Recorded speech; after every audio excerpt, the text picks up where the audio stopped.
পত্নী আৰু দুগৰাকী কন্যা আৰু কি পৰিস্থিতিত তেওঁলোকে আছে সেই সম্পৰ্কত আমি কিছু সময় ৰ'ব লাগিব। এইখন হ'ল ছুইফ্ট ডিজায়াৰ গাড়ীখন। ছুইফ্ট শব্দটো আপুনি হয়তো ধৰা পেলাইছে, প্ৰফিটে হয়তো দেখিছে, দেখুৱাব পাৰিছে। ছুইফ্ট ডিজায়াৰ গাড়ীখন, নাম্বাৰটো হ'ব ছুইফ্ট ডিজায়াৰ গাড়ীখন। এইখনেই অভিশপ্ত সেই গাড়ীখন, যি গাড়ীখনৰ সন্ধানত আজি 4ৰ্থ দিন অতিবাহিত কৰি 5ম দিনত অভিযান আৰম্ভ হৈছিল। পুৱাৰ 7 বজাৰ পৰা এই অভিশপ্ত গাড়ীখন তুলি অনা হৈছে। কি পৰিস্থিতিত আছে আমি দেখা পাম, গাড়ীখন তুলি অনা হৈছে। এই দুৰ্ভগীয়া পৰিয়ালটো পিছৰ গিলাচখন ভাগি থকা হৈছে। এই পিছৰ চিটত বহি থকা এই 2-3গৰাকী নিৰাপত্তাৰ বাবে তেওঁলোকে ওলাই আহিব পাৰে, অপ্ৰাণ চেষ্টা কৰিছে। মফিদ অকণমান কিছু ওলাই আহক, কিছু তললে আহক, মই ধৰি আছো, কিছু তললে আহক, এই দেখিছে, দেখা পাইছে, আপুনি জুম কৰিব পাৰিছে মফিদে। এই দেখি কেনে অৱস্থাত, কেনে কাৰ্টনাত কৰিছিল চব।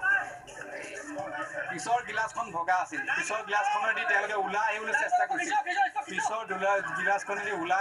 কৰিছিল, গিলাচখন ভাগিবলৈ অৱস্থাত পিছৰ নদীৰ বুকুৰ পিছৰ অঞ্চলতে পিছৰ সময়ছোৱাত হয়তো তেওঁলোকে চেষ্টা কৰিছিল। প্ৰথম অৱস্থাত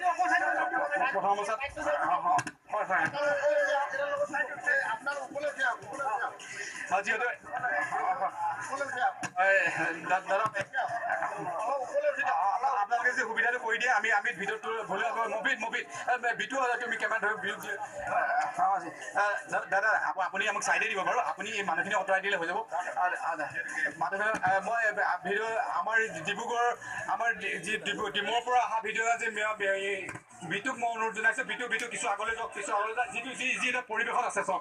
এই ৱাইডাল ধৰি থাকিব, এই পৰিৱেশটো তেওঁলোকে পিছৰ দৰৱাৰখন, পিছৰ গ্লাছখন ভাঙিবলৈ চেষ্টা কৰিছিল। 3গৰাকী মাক আৰু 2গৰাকী জীয়াৰী, তেওঁলোকে 2খন হাত ওলাই আছিল। আমি প্ৰথম অৱস্থা প্ৰত্যক্ষ কৰিছিল, 2খন হাত ওলাই আছিল। তেওঁলোকে চেষ্টা কৰিছিল এই যে নদীৰ বুকুৰ পৰা তেওঁলোকে যিকোনো প্ৰকাৰে উদ্ধাৰ পাবলৈ তেওঁলোকে চেষ্টা কৰিছিল। তাৰে কৰুণ দৃশ্য ভাহি উঠিছে। AS01BQ97 সেই দুৰ্ভগীয়া গাড়ীখন, এই ৱাইডাল চাব, এই দুৰ্ভগীয়া গাড়ীখন, সেই দুৰ্ভগীয়া গাড়ীখন নদীৰ বুকুৰ পৰা উদ্ধাৰ কৰা হৈছে। এই গাড়ীখন তুলি অনা হৈছে, এই গাড়ীখন তুলি অনা হৈছে, এই গাড়ীখন তুলি অনা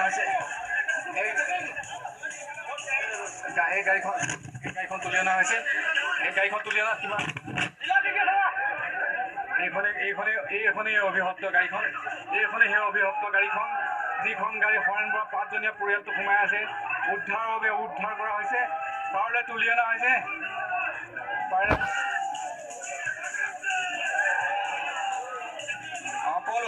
সকলোৱে চেষ্টা কৰিছে।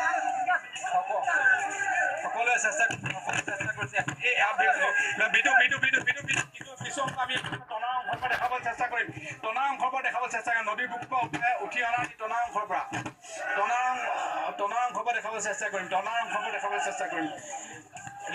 ভিডিঅ' শশাংকৰ কেমেৰা ধৰক, আগত আমি যাবলৈ চেষ্টা কৰিম। এই টনা অংশৰ পৰা এই গাড়ীখন এই দিশেদি উঠাই আনিবলৈ চেষ্টা কৰা হৈছে, এই দুৰ্ভগীয়া পৰিয়ালটো, 5জনীয়া পৰিয়ালটো এতিয়া উদ্ধাৰ কৰা হৈছে নদীৰ বুকুৰ পৰা। পিছৰ গিলাচখন, যিখন পিছৰ গিলাচ আছে, সেই পিছৰ গিলাচখন ভঙা অৱস্থা আছে। তেওঁলোকে চেষ্টা কৰিছিল, 2গৰাকী মাতৃ আৰু 2গৰাকী জীয়াৰীয়ে চেষ্টা কৰিছিল, তেওঁলোকে নদীৰ বুকুৰ পৰা